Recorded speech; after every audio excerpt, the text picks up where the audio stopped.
afternoon, everybody. I'd like to welcome you to this short business report where I will be exploring how Canadian companies are retaining their current employees and how the employee turnover rate is affecting management and store owners across Canada. The reason for this report is to raise awareness on how expensive the hiring and training process really is. I would love to take a minute to thank Perry for giving me this opportunity on writing up this business report. It's been a pleasure, and I've found a lot of information that I do find quite useful and that I think you guys might as well. I would also like to thank Peter Catarino for doing a short interview with me. He answered some questions, and I'll be touching on that throughout this report. I'd like to provide you guys with some background information and a little bit of what I'm going to be going through today. Employee turnover is widespread across the world. We all know that people replace their jobs consistently. An average person has around 4 to 9 jobs throughout their whole lifetime. So what I'm going to be looking at is how Canadian companies retain their current employees will be one of my most important points that I'll be covering, and it'll explain the different strategies that small businesses and larger businesses use to keep their employee attrition numbers down.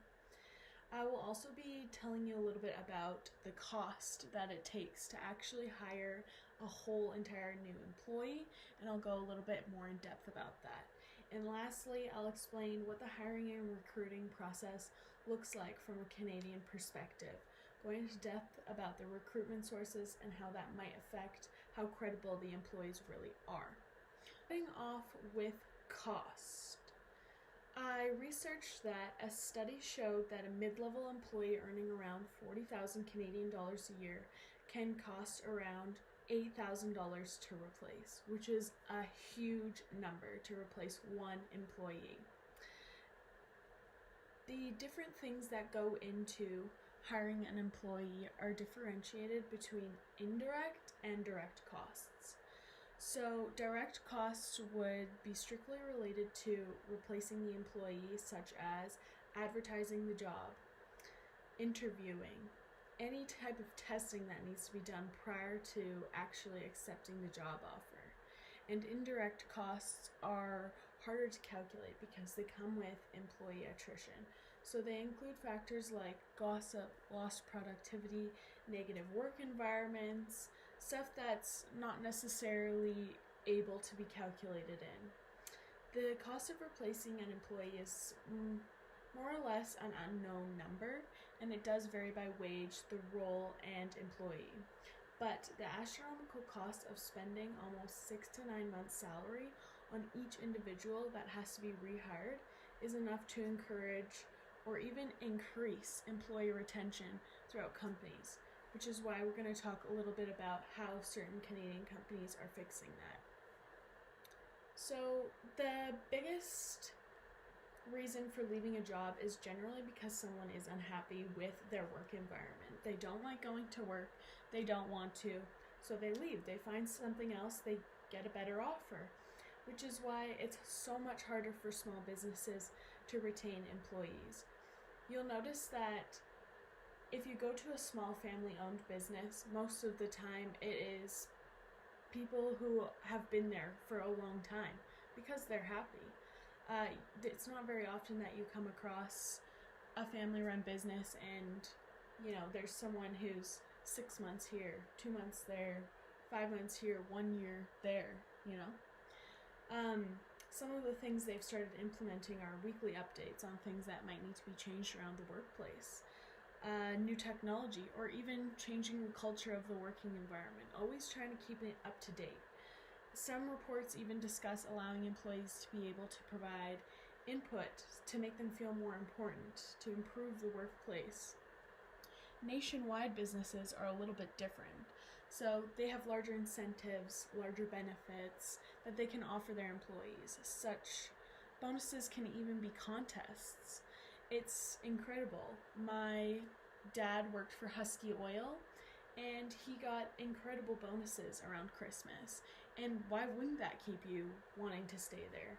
I mean, I wouldn't mind like $2,000 extra in my pocket around the Christmas season. Do you know what I mean? So the average amount spent on recognition annually is $175 per employee, which is quite large when you think about how big a nationwide business actually is. For me, I work at the Marriott downtown, and there is over 500 employees. If you think about that, that's an astronomical amount that businesses pay their employees just to stay. But it's also an incredible way to keep them going. 97% of organizations have these programs in place. Next, I'm going to talk a little bit about the recruiting and hiring process, because this is something that I did find throughout my exploring. I noticed that it's not touched upon very often within a lot of reports about employee turnover rate, but I think it's a massive point that should actually be pointed out, which is why I'm coming to you today with some of this information. One of the best ways to lower employee turnover rates is to better the hiring process. A couple reports I do have, which you'll see in the report I did write up, emphasize that face-to-face interviews usually result in better decisions than telephone or video conferences.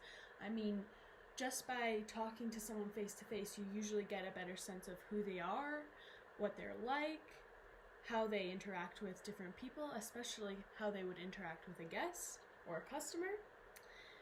In a nursing magazine, one administrator describes the art of interviewing involves open-ended and close-ended probing questions that will not only help the recruiter, but also the job seeker to better understand kind of what the job's going to look like, and also help the organization make a more informed decision on that employee.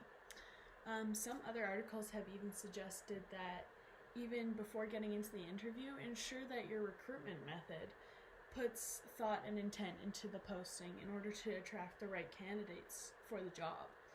If you think about it, if you constantly post a job on a job board, how many people are sitting in bed just applying to those jobs every single day? I mean, if you think about it, you're looking for someone who's motivated, who wants to go to work, so why wouldn't you post it somewhere where they have to go? They have to work to get that job. They don't have to sit in bed and type up their resume right on the spot. Do you know what I mean? People want someone who's going to be motivated. And that means, why not get them motivated before they even start? So, in conclusion, what I've kind of found from doing this short business report is the importance of employee satisfaction throughout the workplace has a great impact compared to how much it costs to replace one. Through this report, the evidence has shown that making the workplace a generally enjoyable place to go and offering employees a chance to have a say within the workplace will make them feel more valued and more likely to become invested and stay longer. Another way to entice employees is the hiring process. Incentives and opportunities for growth are incredible, and they will ensure that the company is not losing money where it shouldn't have to. Finding dependable and loyal employees relates back to how you might be a recruiting candidate.